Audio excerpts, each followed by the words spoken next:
Karibu sana ndugu. Shukran sana. Hiki ni kituo ambacho pengine imekuwa kama kituo chenye mvuto kwenu, maana mara nyingi mkipita mnafikia Dodoma na matokeo yamekuwa mazuri baada ya kutoka Dodoma. Siri ni nini? Dodoma ni sehemu nzuri, tunapenda kuja Dodoma kwa sababu mahitaji yote ambayo tunakuwa tunahitaji tunayapata kwa wakati. Kwa hiyo Dodoma imekuwa ni sehemu nzuri hasa katika msimu huu, na tunashukuru Mungu tunapokuja Dodoma tunapokelewa vizuri kuanzia na wenyeji. Huduma tunazopata pia ni nzuri, kwa hiyo niwapongeze watu wa Dodoma na uongozi wa Dodoma kwa kufanya kazi nzuri kabisa kwa mkoa huu huwa na huduma nzuri. Mechi iliyopita dhidi ya Hausan ilionekana kuwa ngumu sana, kipindi cha kwanza mpaka kipindi cha pili ndipo ambapo timu ikabadilika na kupata matokeo chanya. Changamoto ilikuwa wapi kwenye mchezo uliopita na nini ambacho kinaendelea kufanyika hivi sasa?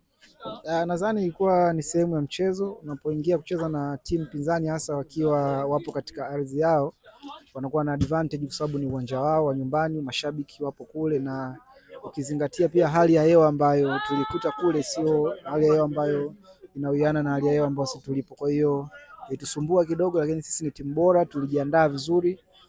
Baada ya mchezo wa B19 tulikuwa tunajua tunaenda kukutana na hali ya hewa ngumu, kwa hiyo tulienda na maandalizi yote ya mazingira halisi ambayo tunaenda kufanya kazi. Kwa hiyo tunashukuru Mungu, tulipata matokeo, lakini haikuwa mchezo rahisi kama watu wanavyodhani. Hasa ni timu bora na tunawapongeza kuonesha challenge ambayo tumeipenda kusema kweli.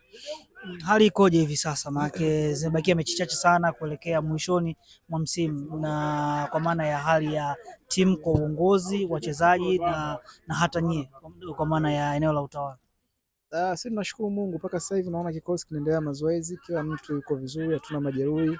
Mwalimu amerudi, alitoka kidogo kwa siku mbili lakini amerudi. Kwa hiyo maandalizi yako vizuri kuelekea mkoani Arusha kwa ajili ya kutafuta alama tatu. Sisi kila mchezo kwetu tunachukulia kama ni mchezo muhimu.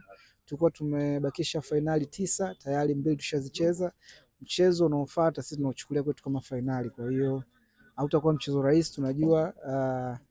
Arusha ni moja ya sehemu ambayo tunapatikana vijana wenye vipaji, umekuwa na timu bora muda wote, lakini tunaamini na timu tuko nayo, tunaamini kupitia maandalizi tunayofanya hasa hapa katika mkoa wa Dodoma. Tumekuwa tukifanya maandalizi yaliokuwa bora, kila kitu tunapata kwa wakati. Kwa hiyo tunawaambia tu watu wa Arusha na Wanankumbi na watu wote wanapenda kutupa support kwamba wajitokeze kwa wingi uwanjani, tunahakikishia kwamba tutapata matokeo mazuri siku ya mchezo.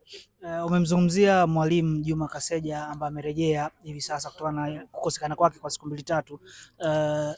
Kama Kagera mlimwamini nini baada ya timu kushuka daraja mkabaki naye na mpaka sasa hivi mnaona kabisa uwezekano wa kupanda huku? Wewe una hofu na Juma Kaseja? Sina hofu. Una hofu? Inakuwa ngumu sana kwa mtu ambaye unafuatilia mpira hapa Tanzania kuwa na hofu na mtu mwenye experience ya miaka 20 ya kucheza, lakini sio kucheza tu, unapocheza goalkeeping mchezo wote unauona. Kwa hiyo maturity ya goalkeeping inakuwa ni kubwa kidogo. Kwa hiyo hatuna wasiwasi na Juma kwa sababu tulikaa naye tukamwambia project yetu jinsi inavyotaka kuwa, na tukimwangalia kocha Juma ni mtu ambaye anahusudu vijana wenye vipaji wa Tanzania, na sisi pia tunahusudu mpira huo kuinua vijana ambao wamekuwa wapata nafasi kwenye timu hizi nyingine. Ukiangalia sasa hivi kuna tatizo kubwa sana la vijana wa Tanzania kupata nafasi hasa katika timu hizi ambazo zipo hapa nchini, lakini Kagera Sugar imekuwa ni watu ambao tunahusudu kuwapa nafasi watu wao, na coach Juma pia anahusudu iko kitu. Kwa hiyo tukaona project yetu ni mtu ambaye anafit kwa asilimia kama 80, lakini imetushangaza kuona kwamba imekuwa juu ya malengo ambayo hata sisi tulikuwa tunamzania. Kwa hiyo hii ni win-win situation. Sisi tunampongeza kocha Juma kwa kujitoa, na sio mwalimu wa uongo, mwalimu haswa. Na mimi bila mashaka baada ya misimu kama 3-4 huenda tukamwona katika nafasi za juu zaidi kuliko hii ambayo yupo sasa hivi. Kwa hiyo mimi namwombea Mungu all the best, akaendelea na kazi hilo tukuka, huenda akawa kocha mkubwa zaidi.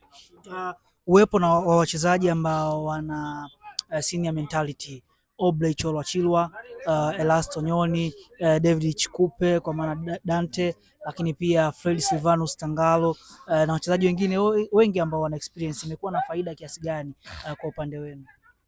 Imekuwa na faida kwa sababu wamekuwa ni kama viongozi kuanzia ndani ya uwanja na nje ya uwanja. Wametusaidia ku manage. Unapokuwa na kundi kubwa la vijana wadogo, lazima upate watu ambao wana experience ambao wanaweza kuongoza kuanzia tabia, kuanzia uwanjani. Kwa hiyo imekuwa ni nafasi nzuri sana kuwa katika kikosi chetu, ukizingatia pia wao ni wapambanaji, wamecheza takriban mechi nyingi ambazo tumekuwa tukipata alama 3. Kwa hiyo mimi niwapongeze kwa kuendelea kwao kujitunza mpaka hii leo.